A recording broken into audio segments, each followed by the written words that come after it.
Welcome back, everyone, to Gussy Boy, the show where we dive into all things Hockey East. Today, we will cover top teams, sleeper picks, big news from around the league. Not today, but occasionally we'll take questions from fans, and what's ramping up to be one of the most competitive seasons we've had in years. We're all waiting for the bean pot to come up, but until then, we have plenty to cover. So let's get into what's happening in the most exciting league in all of college hockey. Clay? Well, let's start off with the Hobey Baker nominees because those just came out. And from your very own Northeastern Huskies, we have 3 nominees. All right, we have Dylan Ritzkovian, Vinny Borghese, and Lawton Zacher. You know, without a doubt, our 3 best players. It's also fun to see that they're from all 3 different positions. You know, Borghese, lockdown defenseman, Ritzkovian, top scorer, and Lawton Zacher, best goalie in the country. So that's awesome. And then from Hockey East, we also have a couple others. Providence's Roger McQueen, UMass's Jack Musa, BU, Cole Hudson. And then UConn gets 3 as well with Tyler Muzelik, Jake Richard, and Joey Muldowney. UMass Lowell gets 3 as well with Dylan Bentley, Jay Ateem, and TJ Schweihart. Maine only gets 1 with Justin Poirier. BC gets 2 with Dean Latourneau and James Higgins. And Merrimack gets 1 with Max Lundgren. Thank you, Clay. Now, we have our standings very close this season, especially right now. UConn sitting in first, 3 games ahead of Providence, who are in second. We're 3 points behind, so they'll probably take it with their games, except for they're playing Northeastern with 2 of those. But BU sitting 1 point behind them. 1 point behind them in third. Then we have a tie for 4th, our Northeastern Huskies and Boston College, both 2 points behind third. Northeastern 1 game behind. BC 3. Vermont 6th, 2 games behind, 4 points behind 4th place. Maine 2 points behind.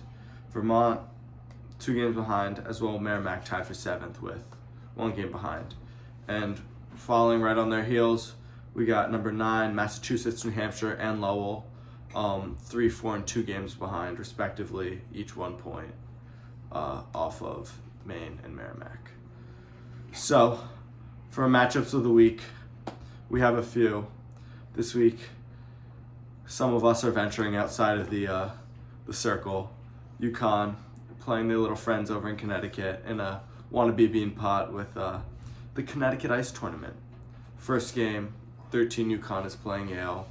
And then we move on to have the winner of that playing number 6 Quinnipiac or Sacred Heart, whoever takes that. Clay? Yeah, I mean, we just had the fake bean pot here, don't we? I mean, Connecticut, just fake version of Massachusetts, and these teams, they're not really comparable to the teams in the bean pot.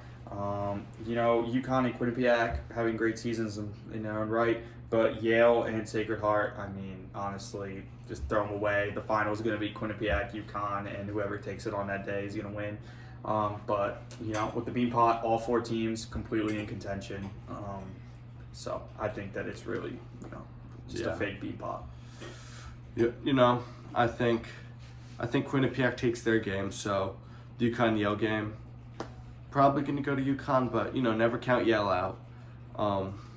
Some of their players have ties to my hometown, but, you know, UConn's a very solid team, obviously leading Hockey East, so wouldn't be surprised if they took it all the way. For our next game, number 15 BC is playing UNH. What do you think? I've got BC here. You know, UNH, we just swept them, and I think that that's going to show. I think that they're not a quality Hockey East program. I think BC does have some quality, and I think that BC is just going to take this sweep.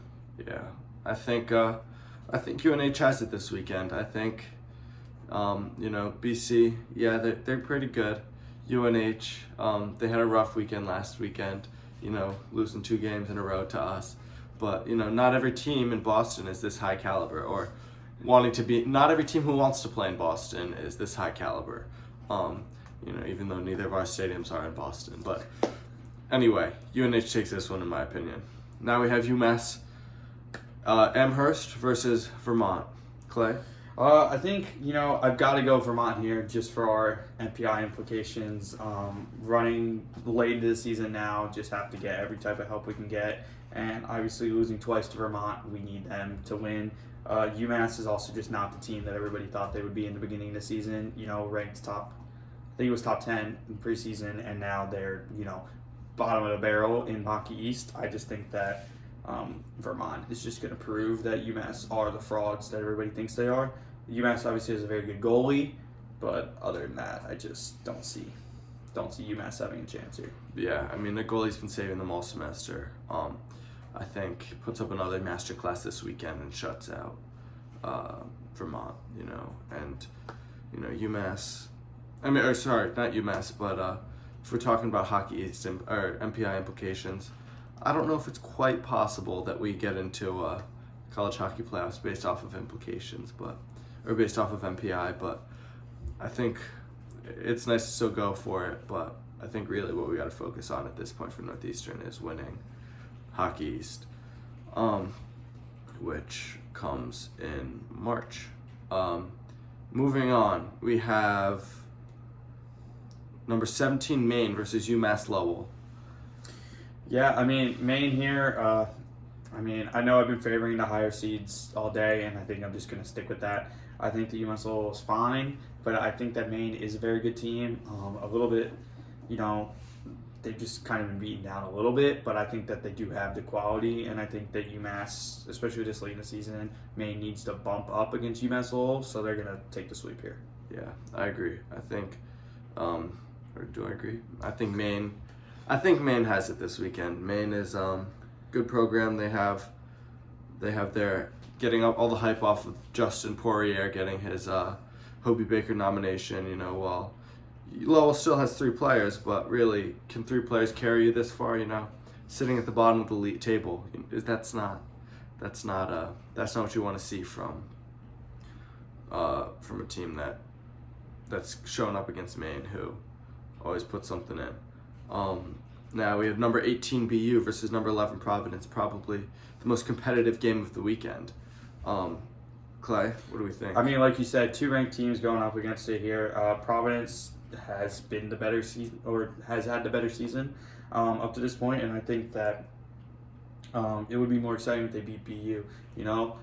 We hate BU, and we just want to see them get beat any chance we can. So I hope that Providence takes it twice this weekend. I agree. I think for Providence's sake, we hope they win, because next weekend they're not going to get that lucky. They're going to get beat twice by Northeastern, and it's not going to be a good weekend for them. So hopefully they get a couple wins to take UConn out of first, and drop BU down even further. For our last game of the weekend, of course, our Northeastern Huskies versus the poorly ranked Merrimack, who, are they really a college, or are they just a high school, a glorified high school in North Massachusetts? It's Parma and North Massachusetts. Yeah, really. Who knows? Who knows? But last night didn't go so well, or the first game of the series I'm predicting doesn't go very well for Northeastern. 4-1 loss, but hopefully put it on the books. Yeah, hopefully we turn it around and get winning. Yeah, I just have Northeastern tonight. I've got to, in the future, game 2, got to bounce back here.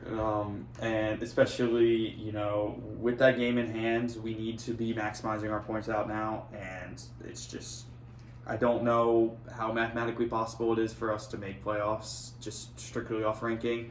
But if we want any chance we can get, we need to win points. Yeah. It's never good to be losing to a team that you should be beating. And so, we've had a rocky season since we lost our stadium. And, the boys are good, but they need to figure their stuff out to be able to, hold their own. Sure, you make it to the playoffs, but you still have games to play once you hit that point. So if they're getting tired halfway through the season, what do they have to show for that? When they get to playoffs, yes, they have the advantage of not playing at a home stadium for the past how many months? 2 months, 3 months. And then playoffs, they have nobody's playing at their home stadium.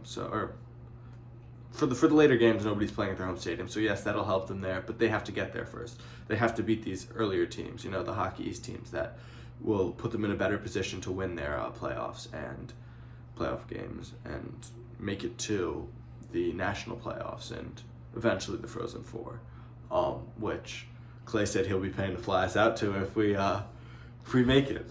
If we make it. Viva La Vegas. But Clay, any final thoughts? Nothing. I mean, just go Huskies. I hope we can turn it around this late in the season. I think our boys are really struggling with playing in such quiet stadiums, and I think that we just have to learn how to deal with that, and then we'll be on a roll again. Exactly.